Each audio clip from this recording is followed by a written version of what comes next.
રાહુલ ગાંધીએ આરોપ મૂક્યો છે કે 4000 મતદારો ફેક છે, જેની પાછળ તેમણે લોજિક આપ્યું કે મતદાર યાદીમાં તેમના ફોટોગ્રાફ્સ નહોતા, મતદાર યાદીમાં તસવીરો ગાયબ હોય એ છેતરપિંડીનું પરિણામ નથી, બલકે વહીવટી તંત્રની ખામી છે. આટલા વિશાળ દેશમાં ડિજિટલાઇઝેશનમાં થોડો વિલંબ થાય છે. વળી કોઈનો ફોટો ગાયબ હોય એટલે એમ માની ન શકાય કે એ બનાવટી વોટર છે. ટેકનિકલ ખામી કે માનવીય ભૂલને ગરબડનું નામ ન આપી શકાય.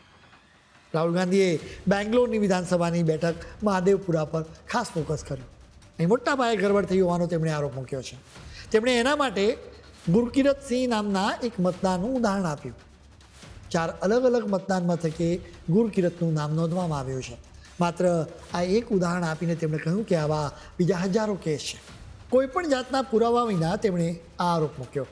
રાહુલ ગાંધી સમજી શક્યા નથી કે બેંગ્લોર જેવા વિશાળ શહેરમાં લોકો એક જગ્યાએથી બીજી જગ્યાએ રહેવા જતા હોય છે. નોકરીનું સ્થળ બદલાય એમ તેમનું ઘર પણ બદલાય છે.